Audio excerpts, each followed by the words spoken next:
Bueno, ¿cómo están? Espero que anden muy bien, ¿sí? Aquí estamos con la última parte del tema de estudio de impacto ambiental, ¿sí? O por lo menos la última parte que les voy a dar yo, después sigue la parte de planes y programas de gestión ambiental. Hoy lo que vamos a ver es identificación de efectos y valoración de impactos, ¿sí? Pero en esta parte A de la clase 3 vamos a ver identificación de efectos y nos vamos a manejar siempre con la misma bibliografía, con el apunte de cátedra. Así que ahora estamos en esta parte, ¿sí? Lo que está en el rectángulo rojo, ¿sí? Que es la parte de identificación de efectos. Ahí dentro de identificación de efectos vamos a ver unas cuantas metodologías, una de las cuales es participación ciudadana, pero yo la resalto, ¿sí? Porque es una instancia muy importante, la de participación ciudadana, o que por lo menos en algunos proyectos suele ser muy importante, y que además, por ley, ¿sí? En aquellos proyectos en los cuales hay sensibilidad por parte de la población, debería llevarse adelante de manera obligatoria. Entonces, por eso que la separo y la resalto, ¿sí? Estamos en la etapa 2 del estudio de impacto ambiental, según lo hemos definido nosotros, que es de identificación y caracterización de los impactos ambientales. Nosotros vamos a usar de manera indistinta los términos de caracterización o valoración de los impactos ambientales, lo vamos a usar de manera prácticamente indistinta, ¿sí? Así que primero vamos a ir con la parte de identificación de efectos. Para ello, primero vamos a recordar el camino recorrido hasta el momento. Hicimos una etapa de análisis de proyecto en la cual, según el tipo de proyecto y los impactos que producía, ¿sí? Según un análisis expeditivo de los impactos que producía, definimos qué etapas íbamos a incluir en el análisis, ¿sí? Aquí está lo que nosotros denominamos, todo esto que denominamos la matriz de base, está completa con las 4 etapas posibles: previa, construcción, operación y cierre, ¿sí? Y el proyecto desglosado en las etapas, en las unidades modulares o componentes del proyecto y las acciones, ¿sí? O sea que las acciones son propias de cada componente del proyecto y propias de cada etapa del proyecto analizada. También analizamos el ambiente lo restringimos al área de influencia, ¿sí? O sea, es la porción del ambiente que vamos a estudiar con mayor detalle, porque en el área de influencia es donde se producen los impactos más significativos, y el área de influencia la dividimos en sistemas, básicamente en 2 sistemas: sistema del medio natural, tenemos por aquí, y sistema del medio económico, medio socioeconómico y cultural, ¿sí? Y después cada uno de estos sistemas lo dividimos en subsistemas y componentes y factores. En definitiva, lo que vamos a hacer, ya tenemos una matriz de base, ¿sí? Que la podemos modificar levemente después de este proceso de identificación de efectos, pero la base la tenemos, ¿sí? En la cual tenemos una serie de acciones vinculadas a nuestro proyecto, ¿sí? Y una serie de factores ambientales, ¿sí? Pasibles de ser afectados por esas acciones vinculados al área de influencia. Entonces, lo que vamos a hacer ahora es identificar efectos o impactos, ¿sí? ¿A qué le llamamos identificación de efectos? Al proceso a través del cual se vinculan las acciones de proyecto con los factores ambientales. Y esa vinculación implica que la acción modifica la calidad del factor ambiental, o sea, le mejora la calidad o la empeora, ¿sí? Pero modifica la calidad del factor ambiental. Por ejemplo, aquí tenemos la acción 8, ¿sí? Ahí hay una cruz, esa cruz significa que la acción 8 está modificando la calidad del factor ambiental 8, ¿sí? Nosotros tenemos que llegar a obtener un producto como esta matriz, ¿sí? Que es la matriz de identificación de efectos. Y para eso vamos a ver una serie de metodologías complementarias entre sí que nos permiten ir ajustando esta matriz. Las metodologías que vamos a ver se basan todas en un equipo interdisciplinario, ¿sí? Que se lo suele llamar taller de expertos, ¿sí? Que es el que conduce el proceso, es en realidad el que hace todo el estudio de impacto ambiental, ¿sí? Es ese equipo de expertos de distintas disciplinas que hace todo el estudio de impacto ambiental. Entonces, aquí tenemos los títulos de las distintas metodologías que vamos a ver y la vamos a ir desarrollando de a una, ¿sí? Por un lado tenemos la matriz ad hoc o matriz de identificación de efectos, los cuestionarios o listas de chequeo, la metodología de comparación de escenarios, la participación ciudadana, que ya la mencionamos, y los diagramas de flujo, que para mi gusto son a los que más le vamos a sacar el jugo y los que nos van a permitir entender más estas relaciones que hay entre acciones, factores, impactos y discriminar qué es cada una de estas cosas, tratando de no confundirlas, ¿sí? La matriz de identificación de efectos, en definitiva, lo que les estoy mostrando acá es una matriz más simple que las que les mostré anteriormente, ¿sí? Esa matriz de base con todas las crucecitas, que donde hay una cruz quiere decir que hay un efecto o un impacto, ¿sí? Entonces, en esta metodología, ¿qué es lo que se hace? Se va barriendo la matriz a través de las acciones, ¿sí? O sea, tomamos la acción 1, se junta el equipo y dice, bueno, empecemos con la acción 1. Bueno, ¿qué es la acción 1? Bueno, movimiento de suelos y nivelación del terreno. Bueno, bárbaro. Movimiento de suelos y nivelación del terreno. ¿Afecta al factor ambiental 1? Si supongamos que es, no sé, la vegetación. Bueno, sí, la afecta. Entonces ponemos una cruz. Y así vamos barriendo toda la matriz, ¿sí? En este caso pusimos las acciones en las columnas, así que en este caso sería por columnas, ¿sí? Barremos con la acción 1 todos los factores ambientales y luego hacemos lo mismo con la acción 2, la acción 3, hasta llegar a la última de las acciones, ¿sí? Así que esta es una de las metodologías de la matriz de identificación de efectos de las más utilizadas, ¿sí? Pero esta matriz que podemos realizar primero, ¿sí? La vamos enriqueciendo con otras metodologías que las vamos eligiendo, ¿sí? según el caso. Habíamos hablado de las listas de chequeo, ¿sí? Las listas de chequeo son listas que aparecen en la bibliografía por tipo de proyecto, ¿sí? Y nos aparecen acciones impactantes y factores impactados. Pero estas acciones son típicas de estos proyectos y estos factores que se identifican son típicos de este tipo de proyectos. Aquí tenemos una lista de chequeo correspondiente a las presas. Entonces acá nos dice que las acciones impactantes, ¿sí? Nos las identifica para cada una de las fases o etapas. Para la fase de construcción, dice que estas son las acciones típicas que pueden producir impactos. Para la fase de funcionamiento, acciones típicas que pueden producir impactos. Y para la fase de abandono, derribo o cierre, como lo llamamos nosotros, estas son las acciones típicas que pueden producir impacto. ¿Sobre dónde pueden producir impacto? Obviamente en el ambiente, ¿sí? Y con más detalle en el área de influencia, ¿sí? Y acá también nos da una lista de factores pasibles de ser impactados vinculados al medio natural y al medio socioeconómico, o socioeconómico y cultural, como queramos llamar.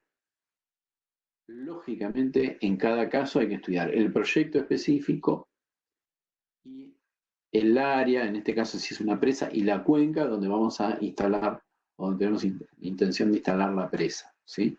Entonces,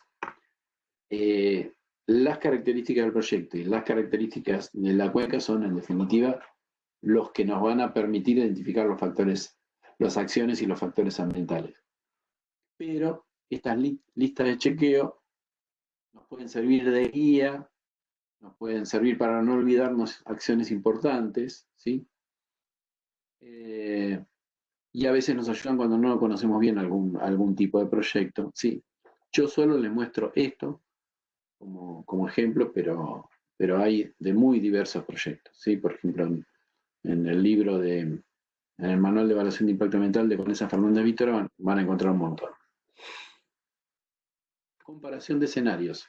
Comparación de escenarios lo que hace básicamente es aprovechar la experiencia que tenemos de la gestión ambiental de un proyecto que ya existe, ¿sí?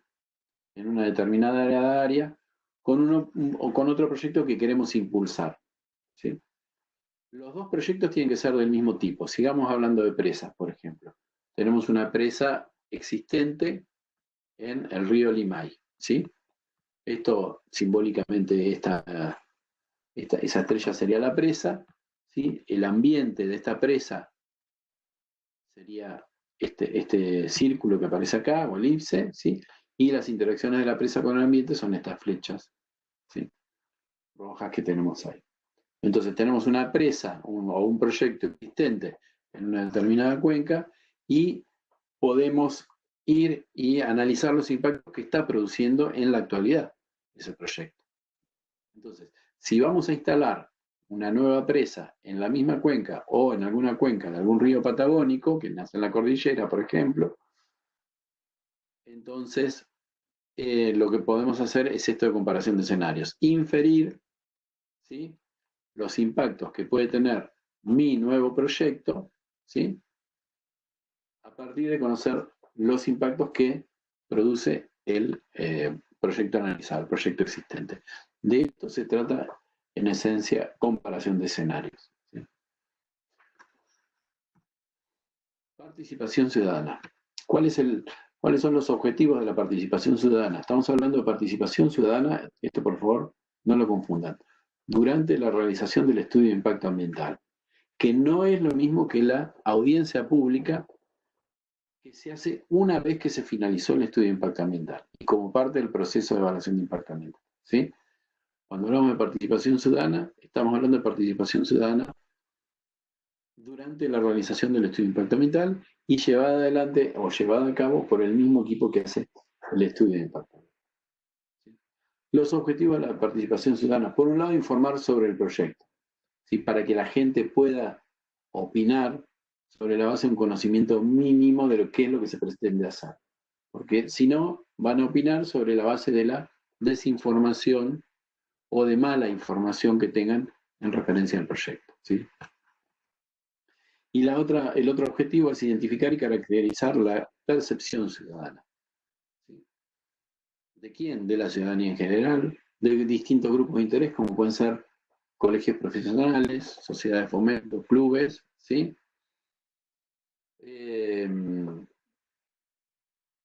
O ONG, u ONGs verdes, ¿sí?, o ambientalistas, ¿sí?, o ambientales, que son en general las que se preocupan más por el cuidado del ambiente, por ejemplo, ¿no? Pero es muy importante ver cómo percibe la ciudadanía el proyecto en referencia a los impactos que podría producir, ¿sí? Aquí hay que diferenciar lo que es la percepción de lo que son los impactos. Puede ser que lo que perciba la ciudadanía esté ajustado a lo que en realidad va a ocurrir, como puede ser que no, pero es importante conocer qué es lo que perciben, ¿sí?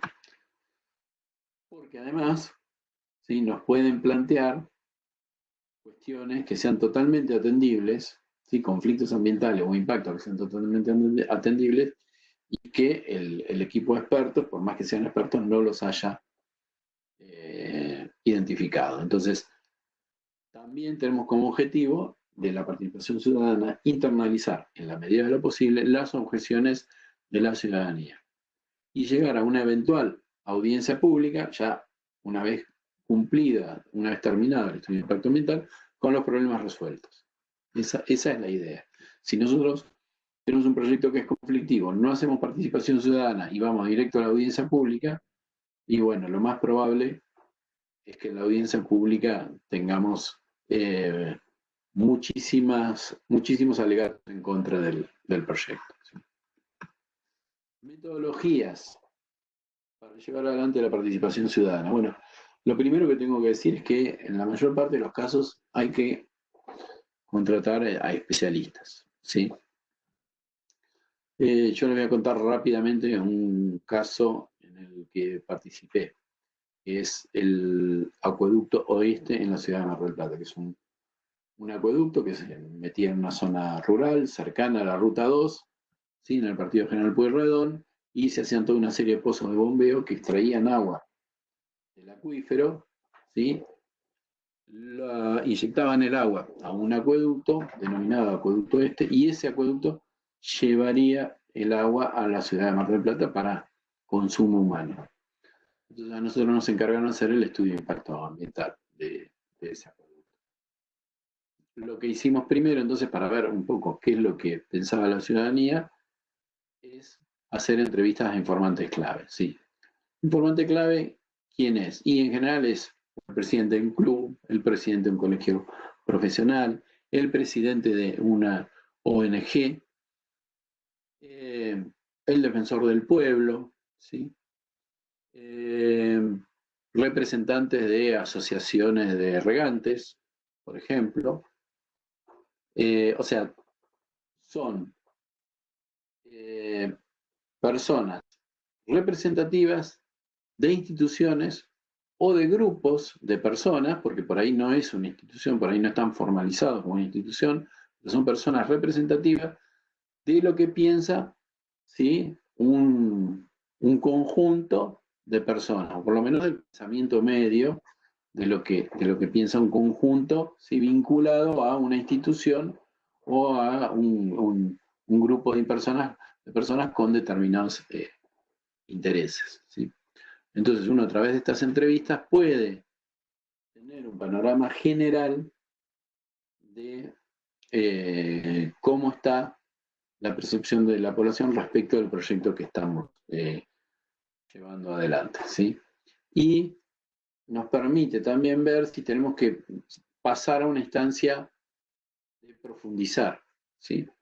En esta cuestión de ver qué es lo que percibe la ciudadanía respecto al proyecto.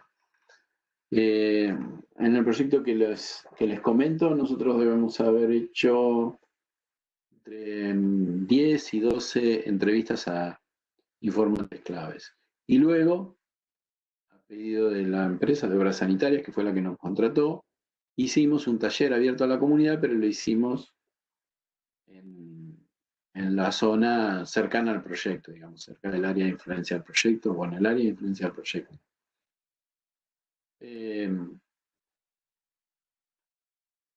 los talleres, en general, se hace una convocatoria pública, o sea que puede venir cualquier persona, ¿sí? Se hace una convocatoria a través, bueno, de los diarios y la radio típico, pero hoy a través de las redes sociales es lo más efectivo, ¿sí? Y ahí, bueno, se presenta el proyecto, en general en un ambiente bastante informal, ¿sí? Y se recaba y se registra la opinión de la gente que participa del evento. A veces ese registro se puede sistematizar y se puede armar una especie de un cuestionario y repartir el cuestionario entre los participantes y que ellos de manera anónima o no, digamos, lo completen, ¿sí? Y después lo que se puede realizar también son encuestas, ¿sí? Esto ya es mucho más costoso, en dinero, en recursos humanos, en tiempo, en todo, pero bueno, por ahí en los casos que son muy conflictivos nos ayudan a fundamentar mucho respecto de lo que es lo que piensa la comunidad respecto de un proyecto, ¿sí? Nosotros, por ejemplo, en el caso de la Facultad de Informática de la Universidad Nacional de La Plata, que se encuentra en el Bosque Platense, una facultad que hace un poco más de 10 años, el rectorado de la universidad impulsó construirla, no se había hecho estudio de impacto ambiental, no se había obtenido la declaración de impacto, entonces pasó lo que típicamente pasa en este tipo de casos, que es que se presente una asociación, Amigos del Bosque, y en este caso se presenta un recurso de amparo ante un juez, y el juez dice, no, acá no hay estudio de impacto ambiental, no hay permiso ambiental, que es la declaración de impacto, paren el proyecto. Entonces paren la construcción, se paró la construcción, nos pidieron el estudio de impacto ambiental, y bueno, nosotros, considerando que había esta ONG había juntado 700 firmas en contra del proyecto, lo que hicimos es decir, bueno, no. Para ver realmente qué es lo que piensa la población, ver si estas 700 firmas son representativas o no, lo que tenemos que hacer es una encuesta. Y bueno, ahí contratamos sociólogos y tuvimos que armar una muestra representativa, ¿sí? Hicimos 500 encuestas, una muestra representativa de la población de La Plata para que nuestras encuestas tengan validez. Y finalmente, bueno, las encuestas, resumiendo, demostraron que la comunidad platense en general no estaba en contra del proyecto, aceptaba que la universidad crezca en el bosque platense, más allá de la valoración que se hace positiva, ¿no? Sobre el bosque platense. Bien, los diagramas de flujo. Como les dije, los diagramas de flujo para mí son una de las metodologías de identificación de efectos sobre las cuales más se puede aprender, ¿sí? Así que vamos a verlo a través de un ejemplo concreto, ¿sí? Pero en definitiva lo que se hace es, lo primero que se hace es seleccionar una acción de proyecto, una acción de proyecto, e identificar qué impactos se desencadenan, ¿sí? De manera vincular, ¿sí? A partir de esa acción de proyecto. Entonces, lo que vamos a ver es el ejemplo, ¿sí? De una laguna que recibe efluentes o que pretendemos que reciba efluentes cloacales tratados. O sea que el proyecto sería una planta de tratamiento de efluentes cloacales cuya descarga sería a una laguna de la provincia de Buenos Aires, ¿sí? Como puede ser cualquier laguna en la provincia de Buenos Aires. Entonces, trabajamos con los expertos en un diagrama de flujo, elaboramos el diagrama de flujo. La consigna es la siguiente: se vuelca un efluente cloacal tratado en una laguna con usos recreativos y de pesca deportiva. Realizar un diagrama de flujo encadenando impactos, ¿sí? Entonces, esta es la consigna. ¿Cómo lo hacemos? Bueno, ¿cuál es la acción original? La acción original es el efluente o la emisión del efluente cloacal tratado, ¿sí? ¿En dónde va a impactar primero? Lógicamente, si tenemos un caño que lleva un efluente cloacal tratado a la laguna, en el primer lugar que va a impactar es en el agua de la laguna. O sea que el primer impacto que va a producir es una disminución de la calidad de agua de la laguna. Más allá de que la identificación de efectos, en esencia, lo que hace es vincular una acción con un factor, ¿sí? Sin decir si lo mejoramos o lo empeoramos la calidad. Al factor acá, digamos, fácilmente podemos decir que el efluente cloacal tratado, por mejor tratado que esté, no es agua destilada, no va a tener la calidad del agua de la laguna, entonces va a producir una disminución de la calidad del agua de la laguna.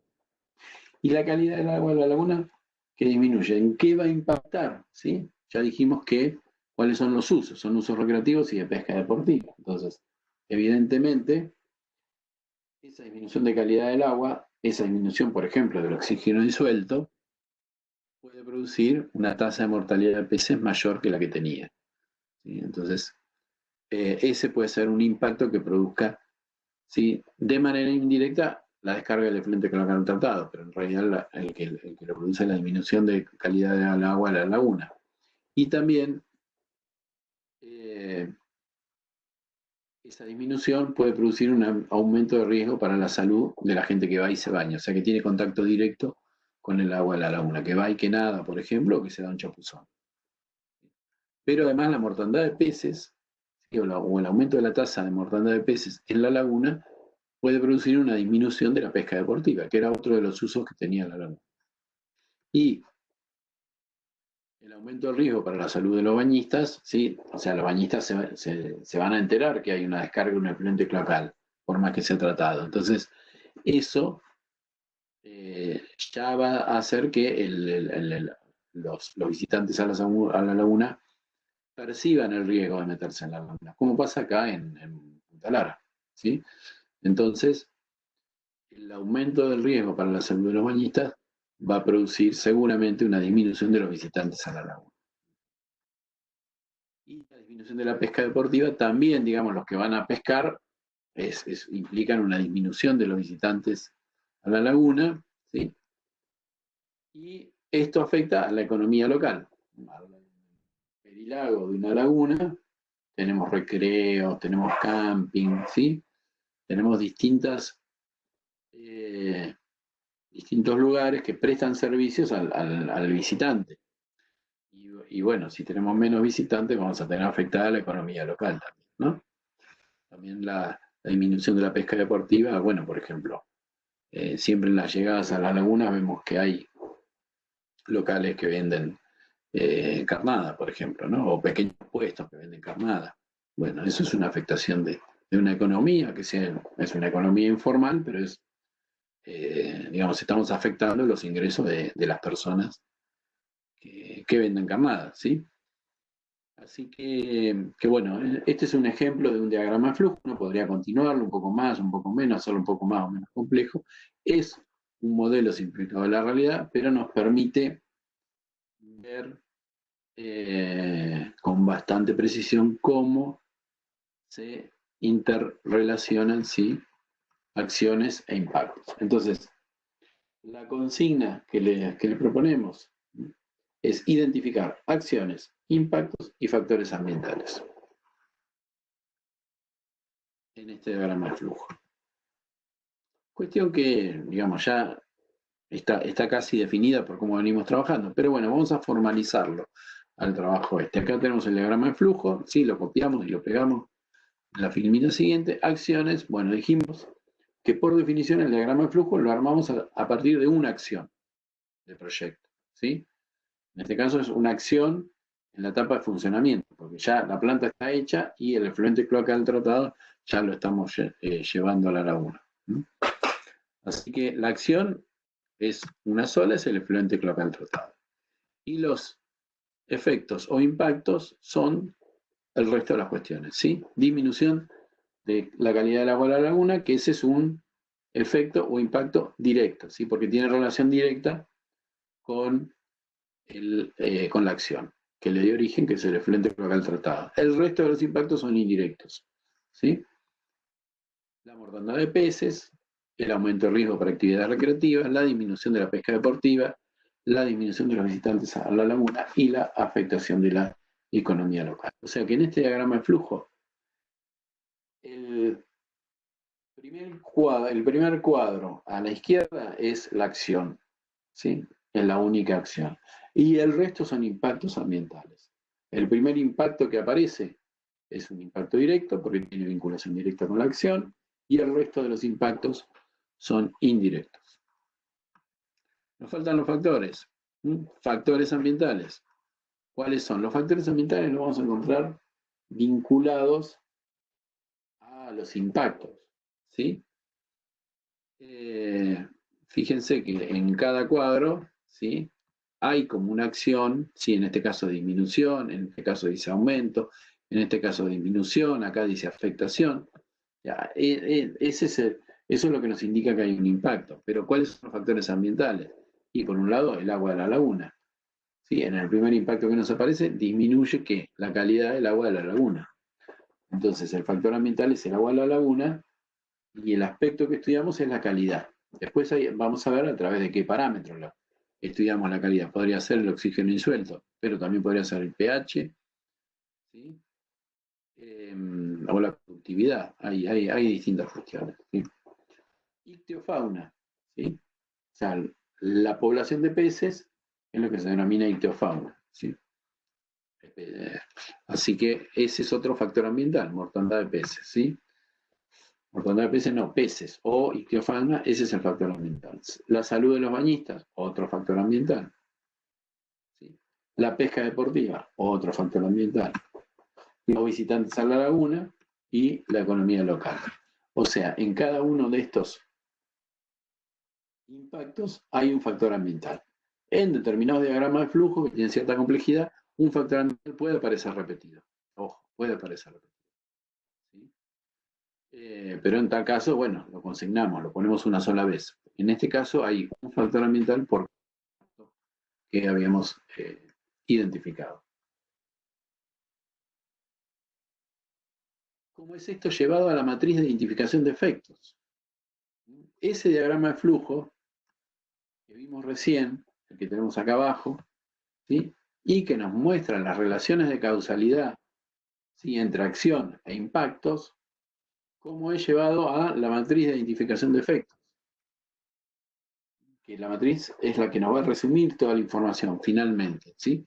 Nosotros tenemos una acción, que es el efluente local adoptado. Hay muchas más acciones. Acá estamos tomando una sola, ¿sí? Los factores ambientales eran la calidad de agua de la laguna, la ictiofauna, salud de los bañistas, pesca deportiva, visitantes y economía local. Y tenemos, por definición, efectos en cada uno de estos factores ambientales, ¿sí? Ahora, ¿qué es lo que ocurre? Así queda la matriz en realidad. No se muestran todas las relaciones que hay entre los diferentes impactos. Como vemos, esto es un modelo mucho más simplificado que el diagrama de flujo, ¿sí? Entonces, la ventaja de la matriz es que nos muestra mucha información en una sola página, ¿sí? Pero perdemos información, ¿sí? O hay información que no se muestra, que tiene que ver con las relaciones o cómo se van desarrollando los impactos en cascada, que primero se desarrolla un impacto, después otro impacto, después otro impacto, y están todos vinculados a alguna acción. Eso se pierde en la matriz de identificación de efectos, ¿sí? Vamos a tratar de ver en la próxima filina cómo se pierde. Tenemos de nuevo, ahora lo pasamos para arriba, el diagrama de flujo de siempre, ¿sí? Y veamos, tenemos el efluente cloacal tratado, todos los factores ambientales con los que venimos trabajando, y dijimos que el primer impacto es la disminución de la calidad del agua, ¿sí?, de la laguna, ¿sí? Ahí tenemos ya el impacto. Entonces, lo que podemos ver en estas matrices, ¿sí?, es que aparecen acciones, factores, y aquí, en el cuerpo de la matriz, ¿sí?, es donde aparecen los impactos ambientales. ¿Qué es lo que hace en este caso la disminución de la calidad del agua de la laguna? Impacta sobre la ictiofauna, produciendo ¿qué? Mortandad de peces. Ese es el impacto. La acción es el efluente cloacal tratado. El factor ambiental es la ictiofauna, ¿sí? Y el impacto es la mortandad de peces. Pero para llegar a la mortandad de peces tuvimos que pasar por otro impacto, que es la disminución de la calidad del agua en la laguna. La mortandad de peces, ¿qué es lo que hace? Nos disminuye la pesca deportiva, ¿sí? Y la disminución de la pesca deportiva nos afecta la economía local, ¿sí? Afecta, en este caso podemos asegurarlo negativamente. Bien, pero la disminución de la calidad del agua en la laguna también habíamos dicho que afectaba, sí, aumentaba el riesgo sanitario. Ese sería el impacto. O aumento de riesgo de la salud de los bañistas, ¿sí?, dicho de otra forma. Pero bien, y este aumento de riesgo sanitario también puede producir una disminución de visitantes a la laguna, y esta disminución también puede afectar la economía local. Todas estas relaciones de causalidad que estamos poniendo acá, no las podemos poner en una matriz. Recuerden lo que era la matriz de base, con todas las acciones vinculadas a cada etapa de proyecto, todos los factores ambientales. No podemos poner toda esta relación de causalidad y además esta enunciación de los impactos, ¿sí? Entonces todo eso lo perdemos. Esa es la desventaja. Entonces lo que se suele hacer es, en los estudios de impacto ambiental, cuando queremos explicar los impactos, los diagramas de flujo son de mucha utilidad, ¿sí? La matriz es de utilidad para sintetizar información, ¿sí? Pero es un modelo muy simplificado de la realidad. Y los diagramas de flujo nos enriquecen el análisis, ¿sí? Entonces, hemos visto por separado las distintas metodologías, ¿sí? Por un lado, tenemos una lista inicial de acciones y de factores, que eso vienen de antes, ¿sí? De cuando analizamos el proyecto, las componentes del proyecto, las etapas del proyecto, y bueno, y hicimos un listado de acciones. Luego hicimos un análisis expeditivo de interacciones entre el proyecto y el ambiente, le pusimos límite al área de influencia, ¿sí? Y de ahí trajimos, identificamos y definimos los factores ambientales que están en esa área de influencia. Entonces, de esta lista inicial de acciones y factores que nos permiten construir la matriz de base, ¿sí? Son los primeros que alimentan la matriz de identificación de efectos, ¿sí? Y luego esa matriz de identificación de efectos la podemos ir enriqueciendo con listas de chequeo, con la metodología de comparación de escenarios, con la metodología de diagramas del flujo y con la metodología de participación ciudadana, o sea, escuchando a la gente y viendo qué objetivamente, qué planteos nos hacen sobre determinados impactos que nosotros debamos incorporar a la matriz, ¿sí? Todo esto es gobernado siempre por el taller de expertos, ¿sí? Es este equipo interdisciplinario que guía todo el estudio de impacto ambiental. Entonces, este equipo interdisciplinario conduce y va utilizando, esto es como una caja de herramientas, ¿no? Todos estos periféricos que aparecen acá son como una caja de herramientas, ¿sí? A las cuales va haciendo uso el equipo, el taller de expertos, ¿sí? Para darle precisión al análisis de identificación de efectos para resumir los resultados en la matriz de identificación de efectos, ¿sí? Aquí tenemos una posible matriz, ¿sí? Inventada, pero bueno, todo el resultado de este análisis se resume en la matriz de identificación de efectos. Y con esto terminamos esta